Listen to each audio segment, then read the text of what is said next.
नमस्ते सांग मैंने आपण मानु समस्त मो स्टोरी चैनल स्वागत। चलतु कहानी शुणा कहल बौल किए तो बरर भाग 35 पूर्व भाग जदि शुणी ना जल्दी जल्दी शुणी नियंतु। कहानी शुणी सारी सब्सक्राइब करा केबे भूलिबेनी सांग माने। रूपा लैब रे पहुंची जाई देखिला एक्सपेरिमेंट आरंभ हो गलानी।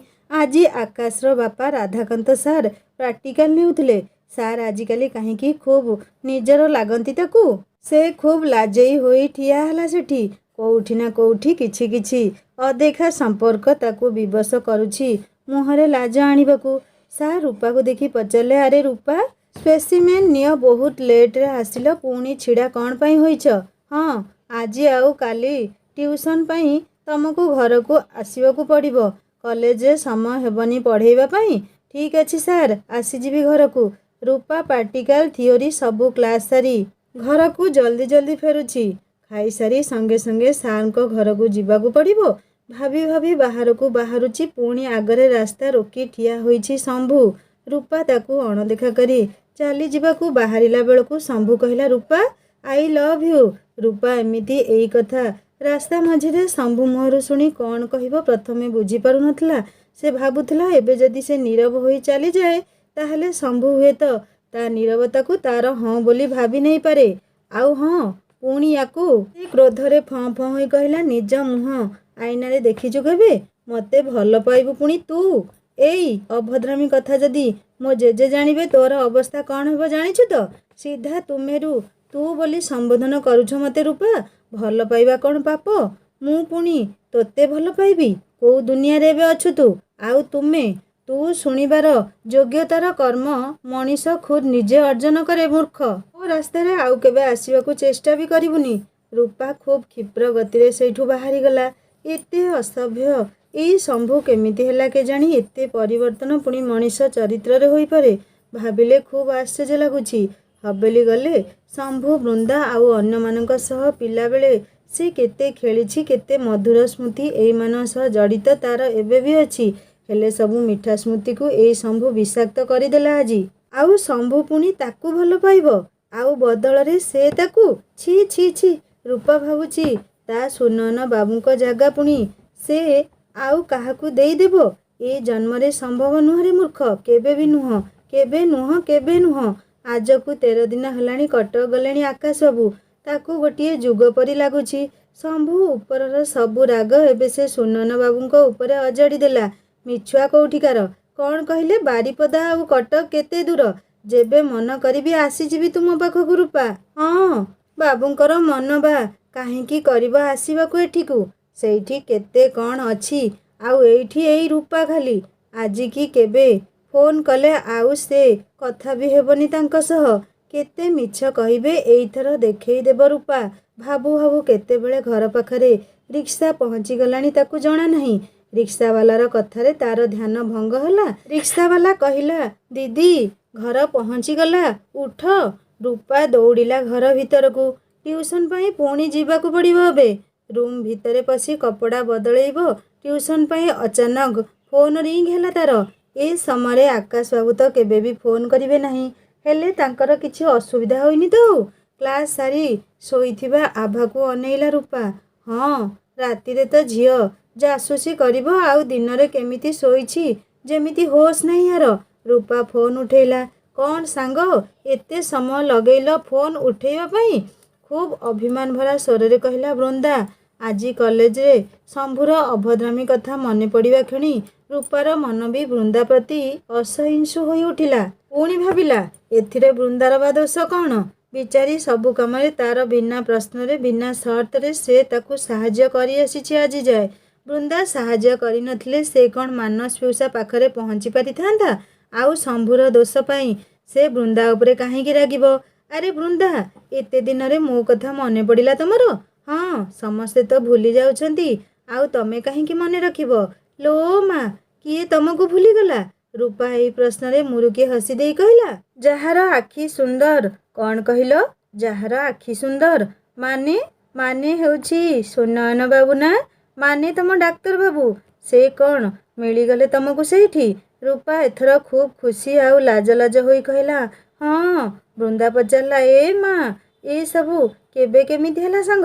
आउ ए जाए मते कहिन? ବହୁ ସ୍ୱାର୍ଥପର ତମେ ସାଙ୍ଗ। ମୁଁ କଥା ହେବିନି ତମ ସହ, ଯା ରଖୁଛି ଫୋନ୍। ରୂପା ବୃନ୍ଦାର ଅଭିମାନ ଭାଙ୍ଗିବାକୁ ଯାଇ କହିଲା, ସାଙ୍ଗ ଉପରେ ପୁଣି ଏତେ ଅଭିମାନ ତମର? ଫୋନରେ କ'ଣ ସେ ସବୁ କଥା କୁହାଯାଇପାରେ? ହାବେଲି ଯାଇଥିଲେ ସବୁ ଦୃଶ୍ୟ ପରେ ଦୃଶ୍ୟ କହିଥାନ୍ତି ତୁମକୁ ବି ଫିଲ୍ ହୋଇଥାନ୍ତା। ହଁ, ଆଖି ଆଗରେ ଯେମିତି ଘଟୁଛି ସବୁ ତମ ସାଙ୍ଗର ପ୍ରେମଭରା କାହାଣୀ। ଶୁଣ, ରାତିରେ ଫୋନ୍ କରିବି। ହାବେଲିକୁ ଆସିଥିବ। ଜାଣିଛ ସାଙ୍ଗ, ଗୋଟିଏ କଥା, ସେ ଖୁବ୍ ଖୁବ୍ ଖୁବ୍ ଭଲ। ସେ ଦୁନିଆରେ ବୋଧହୁଏ ସବୁଠୁ ଭଲ। ସେ ସବୁଠାରୁ ହୃଦୟ ତାଙ୍କର ବହୁ ସୁନ୍ଦର ସାଙ୍ଗ। ଆଚ୍ଛା, କଥା ଏତେ ବାଟ ତାହେଲେ ଆଗେଇ ଗଲାଣି ସାଙ୍ଗ। ହଉ, ରାତିରେ କଥା ହେବା। ହଁ ଶୁଣ, ଆଉ ଗୋଟିଏ ବହୁ ଦୁଃଖ କଥା। ଶମ୍ଭୁ ଆଉ ପିଲା ଅବସ୍ଥାରେ ନାହିଁ ଏଠି। ବଦମାସ ପିଲାଙ୍କ ସହ ମିଶି ପୁରାପୁରି ନଷ୍ଟ ହେବାକୁ ଯାଉଛି ସେ। ହଉ ସାଙ୍ଗ, ରଖୁଛି। ଟ୍ୟୁସନ୍ ସମୟ ହେଲାଣି ମୋର। ରୂପାଠାରୁ ଶମ୍ଭୁର ଏମିତି ନଷ୍ଟ ହୋଇଯାଉଥିବାର ଶୁଣି ବୃନ୍ଦା ଖୁବ୍ ଦୁଃଖୀ ହେଉଥିଲା। ରୁଦ୍ର କାକା କେତେ ଆଶା କରି ନିଜେ ତାର ଆଡମିସନ୍ କରେଇଛନ୍ତି ସେଠି। ହେଲେ ସେ ସେଇଠି ଏମିତି କ'ଣ କରୁଛି ଯେ ରୂପା ଏମିତି କହିବାକୁ ବାଧ୍ୟ ହେଲା? ଆଜି ରାତିରେ ସବୁ ପଚାରି ନେବ ବୋଲି ମନେ ମନେ ଭାବି ବୃନ୍ଦା ଫୋନ୍ ରଖିଲା। ଆଉ ରୂପା ଆଜି ତା ସୁନୟନ ବାବୁଙ୍କ ପାଇଁ ଏତେ ଖୁସି ଥିବାର ଦେଖି ବୃନ୍ଦା ବି ଖୁବ୍ ଖୁସି ହେଲା। ହେଲେ ପର ମୁହୂର୍ତ୍ତରେ ମାନସ ଆଉ ମିନି ବିଷୟରେ ଭାବି ଭୟରେ ଶିହରି ଉଠିଲା ବୃନ୍ଦା। ରୂପା ଖିଆପିଆ ସାରି ଜଲ୍ଦି ଜଲ୍ଦି ବାହାରିଗଲା ଟ୍ୟୁସନ୍। ଅଟୋରୁ ଓହ୍ଲେଇ ପହଞ୍ଚିଲା କଦମ୍ବ ମୂଳରେ। ଅନେଇଲା ଗଛ ଉପରକୁ। ସେଇ ଦିନ ପରେ ଆଜି ଆସୁଛି ସେ ଟ୍ୟୁସନ୍। ଗଛରୁ ଫୁଲଟିଏ ତୋଳି କହିଲା, ଦେଖରେ ମୋ ସାକ୍ଷୀ ଥିବା ଫୁଲମାନେ, କେଡ଼େ ମିଛୁଆ ପ୍ରେମିକ ମୋର। ଆସିବେ କହି ଆସିଲେନି। ତୁ ତ ମୋର ସାକ୍ଷୀ ଥିଲୁ ସେଦିନ। ଶୁଣିଥା ସବୁ କଥା। ପୁରା ଗଛରେ ଫୁଲ ସବୁ ଯେମିତି ହସୁଥିଲେ ରୂପାକୁ ଦେଖି। ରୂପା ଅଭିମାନ ଭରା ଆଖିରେ ଫୁଲମାନଙ୍କୁ ଅନେଇ କହିଲା, କାହିଁକି ହସୁଛ ମୋତେ ଦେଖି ଏମିତି ତୁମେ? ମୋ ଦୁଃଖରେ ଦୁଃଖୀ ନ ହୋଇ ହସୁଛ ତମେ ସବୁ? ତମେ ବି ଫୁଲମାନେ ସେଇ ସୁନୟନ ବାବୁଙ୍କ ପରି ଖୁବ୍ ବଦମାସ। ଅଚାନକ ଦଲକାଏ ପବନ ଛୁଇଁ ଛୁଇଁ ଗଲା ରୂପାର ମୁହଁକୁ। ଉଡ଼େଇ ଆଣିଲା ସବୁ ଚୁନା ଚୁନା କୁନ୍ତଳକୁ ମୁହଁ ଉପରକୁ। ବ୍ୟସ୍ତ ହୋଇ ରୂପା ମୁହଁ ଉପରୁ ଚୁଟି ସବୁ ସଜାଡ଼ୁ ସଜାଡ଼ୁ କହିଲା, ଧେତ୍ ଚଗଲା ପବନକୁ। ଚଗଲି ଏଇ ମୋ ମନଟା। ଏକ ନିଶ୍ୱାସରେ ଧାଇଁଲା ଆଗକୁ।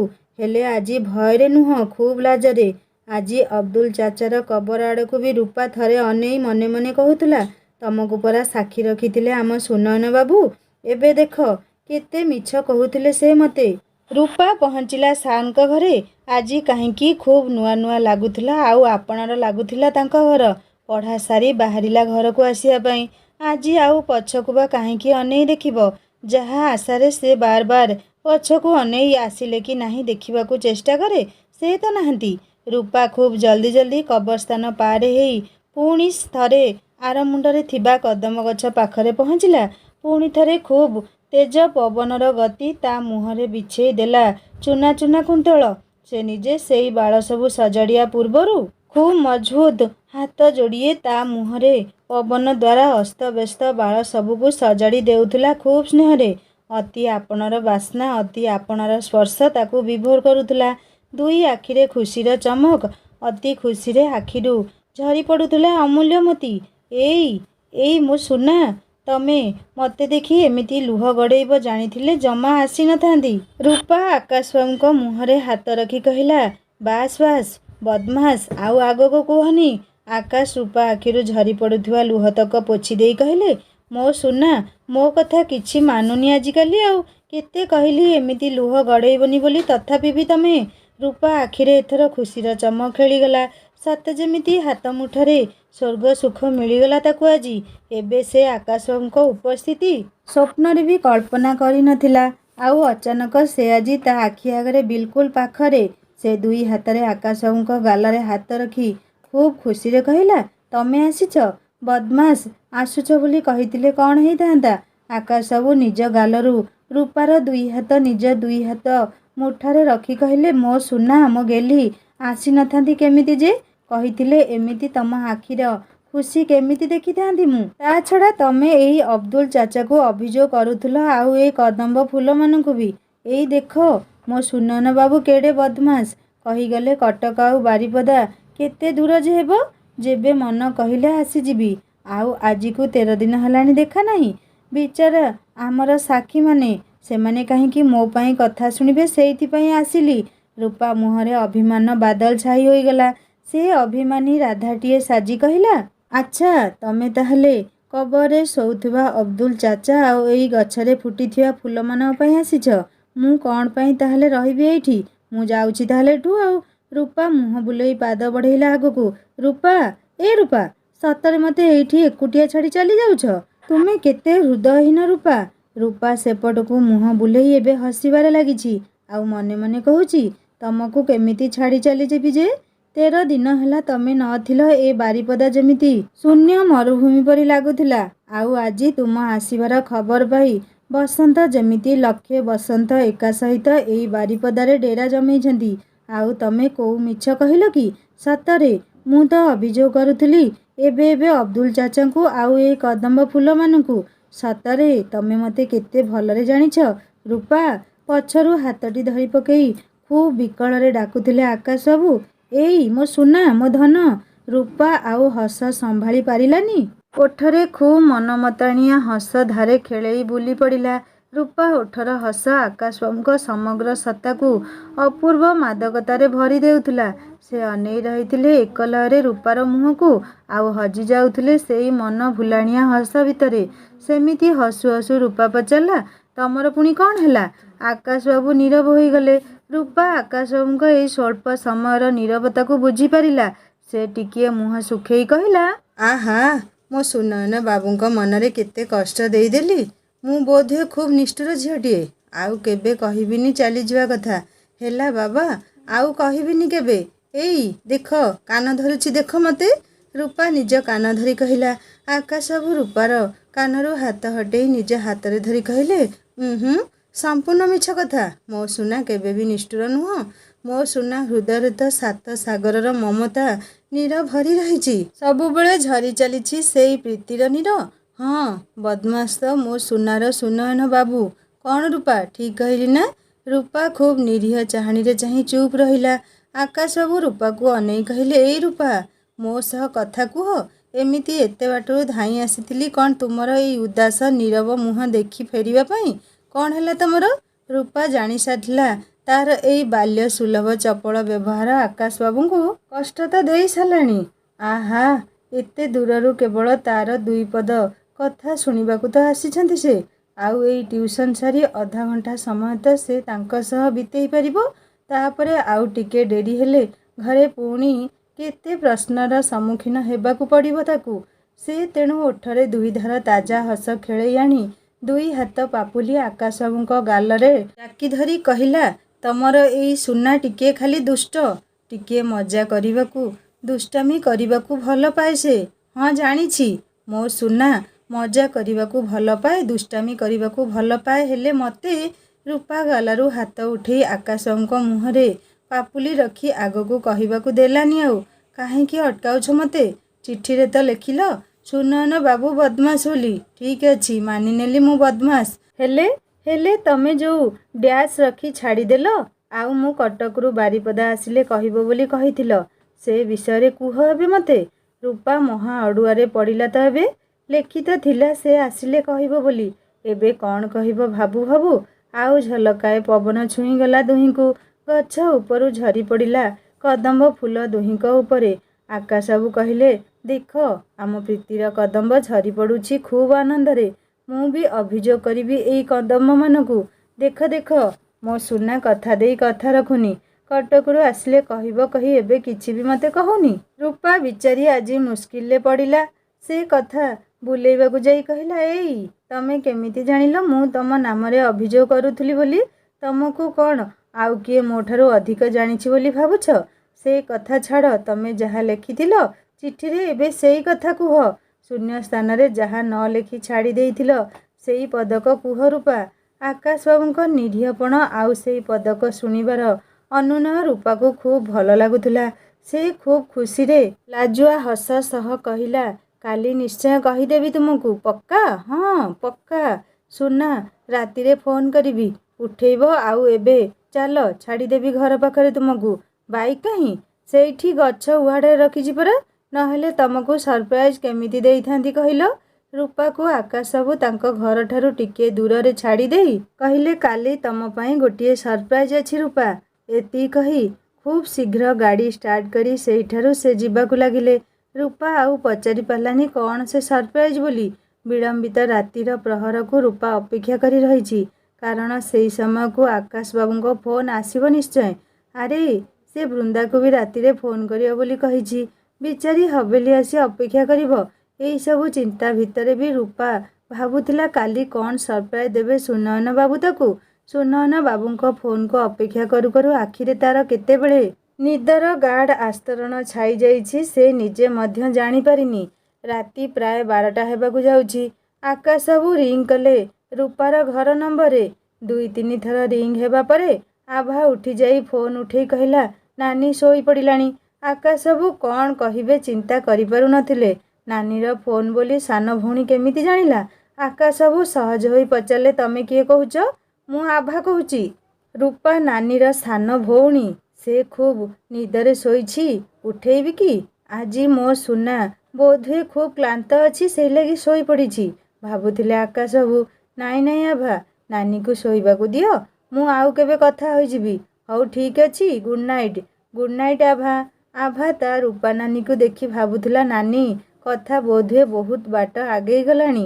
ହେଲେ ମାମା ଜାଣିଲେ କ'ଣ ହେବ କେବେ ଭାବିଛୁ କି ନାହିଁ ଲୋ ନାନୀ? ଆଭା ଛୋଟ ହେଲେ ବି ରୂପାଠାରୁ ତା'ର ବୁଦ୍ଧି ଅଧିକ। ସେ ବି ଧୀରେ ଯାଇ ଏଇ ସବୁ ଭାବୁ ଭାବୁ ଶୋଇ ପଡ଼ିଲା। ରବିବାର ସକାଳ, ସମସ୍ତଙ୍କର ଛୁଟି ଆଜି।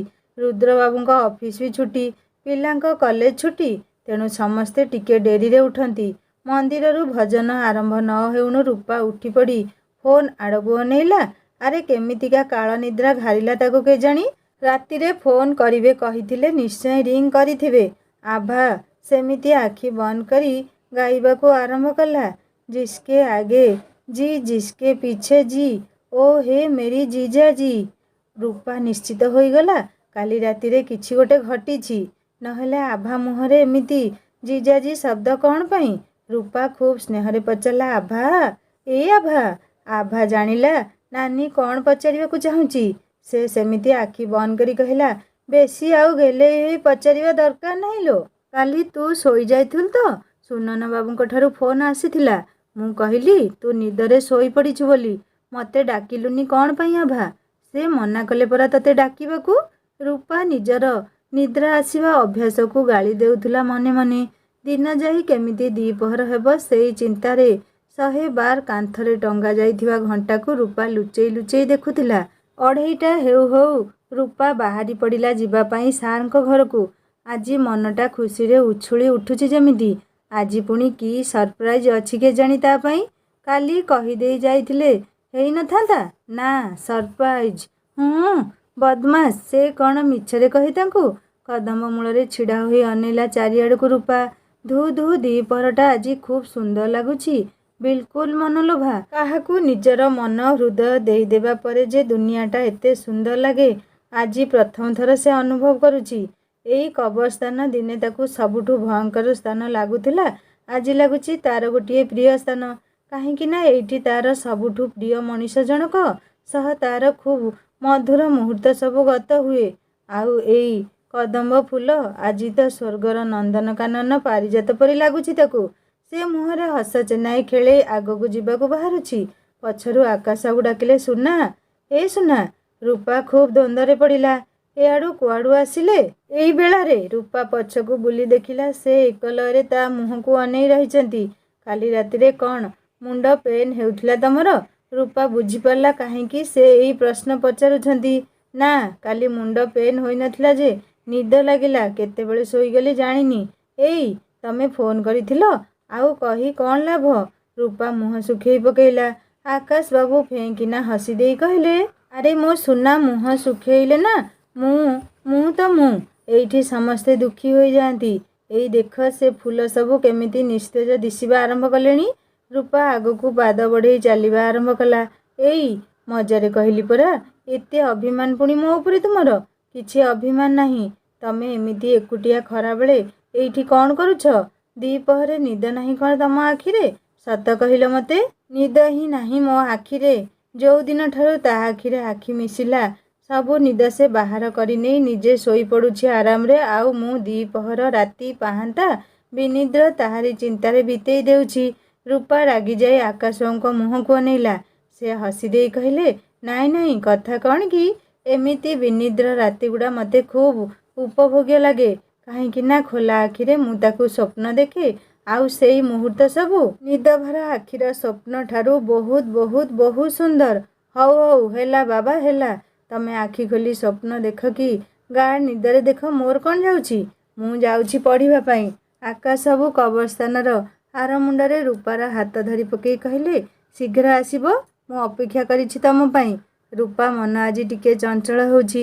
ପଢ଼ାରେ କମ୍, ତା ଅପେକ୍ଷାରେ ଥିବା ଆକାଶବାବୁଙ୍କ ପାଖରେ ବେଶୀ। ସାର୍ଙ୍କୁ କହି ଅଧଘଣ୍ଟା ଆଗରୁ ରୂପା ଟ୍ୟୁସନ୍ ସାରି ପଳେଇ ଆସିଲା। କାରଣ ସେ ପାଗଳ ସୁନୟନ ବାବୁ ଏଇ ଖରାରେ ସେଇଠି ଅପେକ୍ଷା କରିଥିବେ। ରୂପାର ଅନୁମାନ ଠିକ୍ ଥିଲା। ଆକାଶବାବୁ ବାଇକ୍ ଉପରେ ସେଇ କଦମ ମୂଳରେ ତାକୁ ଅପେକ୍ଷା କରିଥିଲେ। ଆରେ ଅଧଘଣ୍ଟା ପୂର୍ବରୁ ପଳେଇ ଆସିଲ ଯେ? ରୂପା ଖୁବ୍ ଖୁସିରେ ତାଙ୍କ ଗାଲକୁ ଟିକେ ଟାଣି ଦେଇ କହିଲା, କ'ଣ କରିଥାନ୍ତି କହିଲ? ସେଇ ବଦମାସ ପାଗଳକୁ ଏଇ ଖରାରେ କେତେ ଆଉ ଅପେକ୍ଷା କରେଇଥାନ୍ତି। ମନ ହେଲାନି, ତେଣୁ ସାର୍ଙ୍କୁ କହି ପଳେଇ ଆସିଲି। ସେ ବଦମାସ ପାଗଳ ଯିଏ ବିନା ଖୁବ୍ ଲକି ନିଶ୍ଚୟ। ହଉ ହଉ ବାବା, ଏଥର ସରପ୍ରାଇଜ୍ କ'ଣ କୁହ ନା। ରୂପା ଗେହ୍ଲେଇ ହୋଇ ପଚାରିଲା ଆକାଶକୁ। ଆକାଶବାବୁ ରୂପାର ମୁହଁ ପାଖକୁ ନିଜର ମୁହଁ ଝୁକେଇ ପଚାରିଲେ, ଆଉ ଆଜି କ'ଣ କହିବ ବୋଲି କହିଯାଇଥିଲ, ସେଇଟା ମୋତେ କହିବନି? ଆକାଶବାବୁଙ୍କ ପ୍ରଶ୍ନରେ ଲକ୍ଷେ ଲଜ୍ଜାବତୀ କନ୍ୟାର ଲାଜ ଯେମିତି ଆଖିରେ ଛାଇଗଲା। ସେ ମୁହଁ ଝୁକେଇ କହିଲା, ଧେତ୍, ତମର ଖାଲି ସେଇ କଥା। କହିଦେବି ସମୟ ଆସିଲେ। ଆକାଶବାବୁ ମିଛରେ ମୁହଁ ଶୁଖେଇଲେ, ଯେମିତିକି ଅଧା ସ୍ୱପ୍ନରେ କିଏ ଜଗେଇ ଦେଇଗଲା। ହେଲେ ରୂପାକୁ ତାଙ୍କର ଏମିତି ମଉଳା ମୁହଁ ଆଦୌ ଭଲ ଲାଗେନି। ସେ ଦୁଇ ପାପୁଲିରେ ତାଙ୍କ ଦୁଇ ଗାଲକୁ ଚାପି ଧରି କହିଲା, ଆହା, କେତେ ରାଗ। କହିଦେବି କେବେ ନା କେବେ, ରୁହ। ରୂପାର କୋମଳ ପାପୁଲିର ସ୍ପର୍ଶ ଯେମିତି ସହସ୍ର ଫୁଲ ପାଖୁଡ଼ାର ମିଠା ସ୍ପର୍ଶର ଅନୁଭବ ଦେଉଥିଲା ତାଙ୍କୁ। ସେ ଖୁବ୍ ତନ୍ମୟରେ ଦେଖୁଥିଲେ ରୂପାର ଆଖିକୁ, ଆଉ ରୂପା ବି ଡୁବି ଯାଉଥିଲା ଆକାଶବାବୁଙ୍କ ନୟନର ନୀଳ ହ୍ରଦର ଗଭୀରତା ଭିତରେ। ଦୁଇଟି ତରୁଣ ହୃଦୟ ପରସ୍ପର ଆଖିର ସ୍ୱପ୍ନ ହ୍ରଦ ଭିତରେ ଡୁବି ଯାଉଥିଲେ ଖୁବ୍ ଗଭୀରକୁ, ପ୍ରେମର ସେଇ ସ୍ୱର୍ଗୀୟ ଅନୁଭବ ଭିତରେ। ଏଇ ଦୁଷ୍ଟ ଝିଅ, ତମେ କ'ଣ ମୋ ଗାଲ ଟାଣୁଛ ସବୁବେଳେ? ମୁଁ କ'ଣ ଛୋଟ ପିଲା, ତମଠୁ 4 ବର୍ଷ ବଡ଼ ବୋଲି ଜାଣିଛଟି? ହଁ, ବେଶୀ ଆଉ ହୁଅନି ମ। ସରପ୍ରାଇଜ୍ କ'ଣ କୁହ ଜଲ୍ଦି, ନହେଲେ ଘରକୁ ଯାଉଛି ମୁଁ। ଆକାଶବାବୁ ରୂପାର ଏମିତି ଅଧିକା ସାବ୍ୟସ୍ତ ତା ଉପରେ କରୁଥିବା ଦେଖି ମନେ ମନେ ଖୁବ୍ ଉତ୍ଫୁଲ୍ଲିତ ହେଉଥିଲେ। କହିଲେ, ହଉ ବାବା, ତମକୁ ମୁଁ ପାରିବିନି। ବସ ଗାଡ଼ିରେ ଚାଲ କହୁଛି। କ'ଣ ସରପ୍ରାଇଜ୍ ଅଛି ତମ ପାଇଁ? ରୂପା ଭାବୁଥିଲା, ଟିକିଏ ମୁହଁ ଫୁଲେଇଲି ମାନିଗଲେ ସାଙ୍ଗେ ସାଙ୍ଗେ। ବାବୁ ଆମର ଖୁବ୍ ଦୟାଳୁ ତାହେଲେ ଆଉ। ରୂପାର ଚିନ୍ତାପୂର୍ଣ୍ଣ ମୁହଁ ଦେଖି ସେ ପୁଣି କହିଲେ, କ'ଣ ଭାବୁଛ? ବସିବାକୁ କହିଲି ପରା। ହଁ ରୂପା, ଜାଣିଛ, କାଲି କାହା ସହ ଫୋନ୍ରେ କଥା ହେଲି। କିଏ, କାହା କଥା କହୁଛ? ଆକାଶବାବୁ ମୁହଁରେ କୁଟିଳ ହସ ଚେନାଏ ଫୁଟେଇ କହିଲେ, ଖୁବ୍ ପ୍ରିୟ ମଣିଷ ଜଣକ ସହ। ରୂପା ଗାଡ଼ିରେ ବସିବାକୁ ଯାଉ ଯାଉ ଫେରିଆସି ପଚାରିଲା, କିଏ ସେ ଏମିତି ପ୍ରିୟ ମଣିଷ ତମର ଯେ, ଯୋଉଠି ପ୍ରେମର ଏତେ ବଡ଼ ସୌଧ ଗଢ଼ି ସାରିଲେଣି ଦୁହେଁ, ଆଉ ରୂପା ସେ ସୌଧ ଭିତରେ ପ୍ରୀତିର ଝଙ୍କାର ତୋଳି ଆକାଶବାବୁଙ୍କୁ ସବୁବେଳେ ହଜେଇ ଦେଇ ଚାଲିଛି। ଏଇ ପ୍ରୀତି ସୌଧର ଏକମାତ୍ର ଅଧିକାରିଣୀ ସେ ହିଁ ବୋଲି। ଆଉ ତାଙ୍କ ମୁହଁରେ ପ୍ରିୟ ମଣିଷର ଶବ୍ଦଟି ତାକୁ ଅଡ଼ୁଆରେ ପକେଇଲା। ସେ ପୁଣି ଥରେ ପ୍ରଶ୍ନିଳ ଆଖିରେ ଅନେଇଲା ତାଙ୍କୁ। ଆରେ ବାବା, ସେ ଆଉ କେହି ନୁହଁ, ଆଭା, ତୁମ ସାନ ଭଉଣୀ ସହ ଫୋନ୍ରେ କଥା ହୋଇଥିଲି। ତମେ ତ ଶୋଇ ପଡ଼ିଥିଲ। ବିଚାରୀ ଅନିଦ୍ରା ରହି ପାଠ ପଢ଼ୁଥିଲା କି କ'ଣ, ମୋ ଫୋନ୍ ଉଠେଇଲା। ରୂପା ମୁହଁରେ ଏବେ ସନ୍ତୋଷର ହସଧାରେ ଛୁଟିଗଲା। ନିଶ୍ୱାସଟିଏ ଛାଡ଼ି କହିଲା, ଆଭା କଥା କହୁଛ ତମେ? ସେ ବିଚାରୀ ଫିଚାରୀ କିଛି ନୁହଁ ମ। ସବୁ କଥା ଶୁଣେ ମିଛରେ ଶୋଇ ଶୋଇ, ଆଉ ସକାଳେ ମୋତେ ଦେଖେଇ ଶୁଣେଇ ଗୀତ ବି ଗାଏ। ସତେ କି? ଆଗକୁ ଭଲ ଜମିବ ତାହେଲେ ମୋ ସହ ତାର ଆଉ। ଆଜି ତାହେଲେ ସେ କୋଉ ଗୀତ ଗାଇଥିଲା ମୋ ସହ କଥା ହୋଇସାରି? ରୂପା ମନେ ପକେଇଲା ଆଭାର ସକାଳେ ଗାଇଥିବା ଜିଜାଜିବାଲା ଗୀତ। ସେ ଲାଜେଇ ଯାଇ କହିଲା, ମୁଁ କହିପାରିବିନି କୋଉ ଗୀତ। କୋଉ ହିନ୍ଦୀ ଗୀତ ନାହିଁ, ତାକୁ ଜଣା ନାହିଁ। ତମେ ଚାଲ ନା, ଡେରି ହେଇଯିବ ଘରେ ପହଞ୍ଚିବାକୁ। ଆକାଶବାବୁ ଅଭିମାନ ଚାଦରଟିଏ ଯେମିତି ମୁହଁରେ ଢାଙ୍କି ଦେଲେ। ବହୁତ କଷ୍ଟ ଲାଗେ ରୂପାକୁ ଆକାଶବାବୁଙ୍କ ନୀରବତା ଭିତରେ ଏମିତି ଅଭିମାନ। ମନ ଖାଲି କହେ, ଜଣେ ଅନ୍ୟ ଜଣକର ହୃଦୟର ଭାଷା ପଢ଼ିନେବା ବୋଧହୁଏ ପ୍ରେମର ପରିଭାଷା। ରୂପା ଖୁବ୍ ଭଲରେ ପଢ଼ିନେବା ଏଇ କେଇଟା ଦିନ ଭିତରେ ଶିଖି ସାରିଲାଣି। ଏ ପାଇଁ କ'ଣ ଗୁରୁର ଆବଶ୍ୟକ ଥାଏ? ଏଇଠି ତ ଦୁହେଁ ଦୁହିଁଙ୍କ ଗୁରୁ ହିଁ ସାଜିଥାନ୍ତି। ରୂପା କହିଲା, ଶୁଣ ବାବା, ତମେ ମୋ ଆଗରେ ଏମିତି ମୁହଁ ଶୁଖେଇବନି ଆଉ। ଟିକିଏ କଥାରେ ଏମିତି ଝିଅ ପିଲା ପରି ମୁହଁ ଫୁଲେଇବ ଖାଲି। ହଉ ଶୁଣ, ଏବେ ସେ ଯେଉଁ ଗୀତ ଆଜି ଗାଉଥିଲା, ଜିସ୍କେ ଆଗେ ଜି ଜିସ୍କେ ପିଛେ ଜି ଓଏ ମେରି ଜିଜାଜି, ଏଇଟା ସିଏ ଗାଇଥିଲା ସକାଳେ। ଆକାଶଙ୍କ ମୁହଁରୁ ଅଭିମାନ ବାଦଲ ହଟିଯାଇ ଖୁସିର ତାଜା ହସ ଉକୁଟି ଉଠିଲା। ସେମିତି ହସୁ ହସୁ କହିଲେ, ଆରେ ବାଃ, ଆଭାର କେତେ ସମଝ, କେତେ ବୁଦ୍ଧି।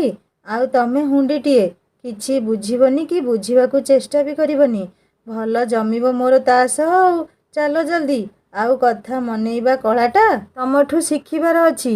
ରୂପା ଉପରେ ଉପରେ କୃତ୍ରିମ ରାଗ ମୁହଁରେ ଫୁଟେଇ ଗାଡ଼ିରେ ବସିଲା। ଆକାଶ ସବୁ ଗାଡ଼ି ଉଡ଼େଇ ଚାଲିଥିଲା ଆଗକୁ। ଗାଡ଼ି ମୋଡ଼ିଲେ ବଡ଼ ବଜାର ଆଡ଼କୁ। ରୂପା ମନରେ ଆଶଙ୍କା ଜାଗିଲା, କି ସରପ୍ରାଇଜ୍ ଆଉ କୁଆଡ଼େ ନେଉଛନ୍ତି କେଜାଣି ମୋତେ। ତାଙ୍କ ଘର ଆଡ଼କୁ ରାସ୍ତାରୁ ଗାଡ଼ି ବିପରୀତ ଦିଗକୁ ମୋଡ଼ିବା ଦେଖି ରୂପା ଆସ୍ତେ ତାଙ୍କ କାନରେ ପଚାରିଲା, ଏଇ କୁଆଡ଼େ ନେଉଛ ମୋତେ? ଡେରି ହେଲେ ଘରେ ମୋ ଟ୍ୟୁସନ୍ ବି ମୋ ମାମା ବନ୍ଦ କରିଦେବେ, ଜାଣିଛ କି ନାହିଁ? ଗାଡ଼ି ଆଇନାରେ ଆକାଶ ସବୁ ରୂପାର ବିକଳ ମୁହଁ ଦେଖି ଆଉ ସହିପାରିଲେନି। କହିଲେ, ଆରେ କାହିଁକି ବ୍ୟସ୍ତ ହେଉଛ? ଏବେ କୋଉଠିକି ଉଡ଼େଇ ନେବାର ସମୟ ହୋଇନି। ଠିକ୍ ସମୟରେ ଘର ପାଖରେ ଛାଡ଼ିଦେବି। ତୁମକୁ କ'ଣ ଗାଳି ଶୁଣେଇବା କାମ କରିବି ବୋଲି ଭାବୁଛ? ଆକାଶ ସବୁ ଗାଡ଼ି ଅଟକେଇଲେ ମଦନା ଭାଇ ଗୁପଚୁପ୍ ଦୋକାନ ପାଖରେ। ରୂପା ଅନେଇଲା ତାଙ୍କୁ ଗୋଟିଏ ଜିଜ୍ଞାସୁ ଆଖିରେ। ଏଇଠି କ'ଣ ସରପ୍ରାଇଜ୍ ପୁଣି? ସେ ରୂପା ପାଖକୁ ଲାଗି ଆସି ତା କାନରେ କହିଲେ, ମୁଁ ବି ଆଜି ତମ ସହ ଗୁପଚୁପ୍ ଖାଇବି, ବୁଝିଲ? ରୂପା ଆଶ୍ଚର୍ଯ୍ୟ ହୋଇ ଅନେଇ ଭାବୁଥିଲା, ସତରେ ଏଇଟା ତ ତା ପାଇଁ ଖୁବ୍ ବଡ଼ ସରପ୍ରାଇଜ୍। ଯିଏ କେବେ ବାହାରୁ ଏମିତି ଠେଲା ଦୋକାନରୁ ଖାଏନି, ଆଜି ତା ପାଇଁ ସେ ଖାଇବାକୁ ବି ରାଜି। ରୂପା କହିଲା, ହେଲେ ତମେ ତ କେବେ ଖାଅନି ଏମିତି ଦୋକାନରୁ, ତମକୁ ଖୁବ୍ ଅସନା ଲାଗେ। ଆଜି କେମିତି ଖାଇବ ପୁଣି? ସରପ୍ରାଇଜ୍ ପରା, ତା ଛଡ଼ା ମୋ ରୂପା ଖାଉଛି ତ ମୁଁ କାହିଁକି ନ ଖାଇବି? ମଦନା ଭାଇ ଦୁହିଁଙ୍କୁ ଦୁଇଟି ପ୍ଲେଟ୍ ଧରେଇ ପାଣିରେ ପୂରେଇ ପୁଚକା ଦେବା ଆରମ୍ଭ କଲା। ଆଜି ରୂପାକୁ ଲାଗୁଥିଲା ପୁଚକା ଟେଷ୍ଟ ଦୁଇଗୁଣା ବଢ଼ିଯାଇଛି ଯେମିତି। ସେ ଦେଖିଲା, ବାବୁ ଖୁବ୍ ଖୁସିରେ ଖାଉଛନ୍ତି। ଯିଏ ଦିନେ କହୁଥିଲେ, ଛି କି ଅସନା, କି ଅପରିଷ୍କାର। ପ୍ରେମ ଭଲ ପାଇବା ମଣିଷକୁ ପୁଣି ଏମିତି ବଦଳେଇ ଦେଇପାରେ। ରୂପା ଖାଉ ଖାଉ ମୁହଁ ଟିକିଏ ଶୁଖେଇ ପକେଇଲା। ଏଇ ସୁନା, କ'ଣ ହେଲା ଅଚାନକ ତମର? କୁହ କ'ଣ ହେଲା? ଆମେ ଯେବେ ବି ଗୁପଚୁପ୍ ଖାଇ ଆସୁ, ଆଭା ବି ମୋ ସହ ଆସେ। ଆଜି ମୁଁ ତା ବିନା ଏକୁଟିଆ ଖାଉଛି ତ ମୋତେ ଭଲ ଲାଗୁନି। ଦୁଃଖୀ ହୋଇ କହିଲା ରୂପା। ଆକାଶ ସବୁ ରୂପା ମୁହଁକୁ ଅନେଇ ଆହୁରି ଭଲରେ ତାକୁ ପଢ଼ିବାକୁ ଚେଷ୍ଟା କରୁଥିଲେ। ସତରେ ତାଙ୍କ ରୂପା ହୃଦୟରେ କେତେ ସ୍ନେହ ମମତା ପୂରି ରହିଛି। ସେ ନିଶ୍ଚୟ ଖୁବ୍ ଭାଗ୍ୟବାନ। ରୂପା ଭଳି ଝିଅଟିଏ ତାର ଜୀବନ ସାଥୀଟିଏ ଭବିଷ୍ୟତରେ ହେବ। ସେ କହିଲେ, ହଁ ରୂପା, ମୁଁ ବି ସେ କଥା ଭାବି ପାରିଲିନି। ଶୁଣ, ଆସନ୍ତା ଥରକୁ ଆସିଲେ ଆଭାକୁ ସାଥିରେ ନେଇ ଆସିବା। ରୂପା ଖୁସି ହୋଇ କହିଲା, ସତରେ ନା? ହଉ, ଏଥର ଯିବି ଘରକୁ। ଆକାଶ ସବୁ ଗାଡ଼ିରେ ପୁଣି ଥରେ ରୂପାକୁ ନେଇ ମନ୍ଦିର ପଛରେ ଛାଡ଼ି ଦେଇ କହିଲେ, ରୂପା, କାଲି ସକାଳେ ଯାଉଛି କଟକ ମୁଁ। ଆଉ ବ୍ୟସ୍ତ ହେବନି, ମନ ଦେଇ ପାଠ ପଢ଼ିବ। କଟକ ଫେରିଯିବା ଶବ୍ଦରେ ରୂପାର ହୃଦୟ ଭିତରେ ଯେମିତି କିଏ ଚାକୁ ଧରି ଟିକ୍ ଟିକ୍ କରି କାଟି ପକେଇଲା। ଆଉ ବିଚ୍ଛେଦର ରକ୍ତ ଧାର ଧାର ହୋଇ ବହିଗଲା। ଏଇ ସୁନା, ଏମିତି ଦୁଃଖୀ ହେଲେ ମୁଁ କାଲି ଯିବି କେମିତି କୁହ? ଭଗବାନ ଚାହିଁଲେ ନା ଖୁବ୍ ଶୀଘ୍ର ମୋର ଇଣ୍ଟର୍ନସିପ୍ କଟକରୁ ଏଇ ବାରିପଦା ହସ୍ପିଟାଲକୁ ହେଇଯାଇପାରେ। ଏଇ ମୋ ସୁନା, ହସିଦିଅ ଯିବାବେଳେ ଥରେ। ଏମିତି ଆଖିରେ ଲୁହ ଆଣି ବିଦାୟ କଲେ ଅଶୁଭ ହୁଏ ବୋଲି କହନ୍ତି। ଅଶୁଭର ଆଶଙ୍କାରେ ରୂପା ଆଖି ସଫା କରି କହିଲା, ଆଖିରେ କ'ଣ ପଡ଼ିଗଲା ବୋଧହୁଏ। ଆଚ୍ଛା, ମିଛେଇଟା ମୋ ସୁନା ଆଉ। ରୂପା ଜୋର ଦେଇ ପୁଣି କହିଲା, ଏବେ ମୋ ଠାରୁ ବିଦାୟ ନେଇ ଯାଉଛ ବୋଲି କିଏ କହିଲା? କାଲି ସକାଳେ ମନ୍ଦିର ଆସିବ, ସେଇଠୁ ଯିବ କଟକ। ମୁଁ ଆସିବି କାଲି ମନ୍ଦିର। ହଁ ଶୁଣ, ଜଲ୍ଦି ଆସିବ। ଗତ ଥର ପରି ଡେରି କରିବନି କହୁଛି। ହଉ ଆଜ୍ଞା, ଯେମିତି ତମ ଇଚ୍ଛା। ଏବେ ଯାଅ ଘରକୁ। ତମେ ଗଲେ ମୁଁ ଚାଲିଯିବି।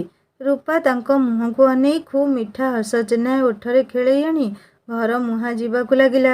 ଆକାଶ ସବୁ ସେଇ ହସରେ ଯେମିତି ଭାବମଗ୍ନ ହେଉଥିଲେ। ନିଜକୁ ନିଜେ କହୁଥିଲେ, ଆହା, ମୋ ସୁନା ହସିଲେ ମୁକୁତା ଝରିପଡ଼େ।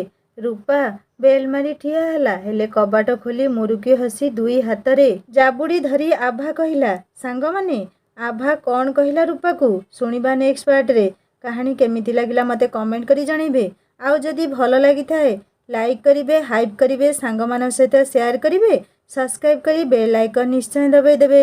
ହିନ୍ଦୀ ଷ୍ଟୋରି ଚ୍ୟାନେଲକୁ ଭିଜିଟ୍ କରନ୍ତୁ। ମ୍ୟାରେଜ୍ ୱିଥ୍ ଲଭ୍ ବହୁତ ସୁନ୍ଦର ଲଭ୍ ଷ୍ଟୋରିଟିଏ ପାର୍ଟ ବାଇ ପାର୍ଟ ଅପଲୋଡ଼ କରି ଚାଲିଛି। पार्ट 11 हेलानी कहानी शुणु सब्सक्राइब निहाती करेंगे। रोचे नमस्कार, जय जगन्नाथ।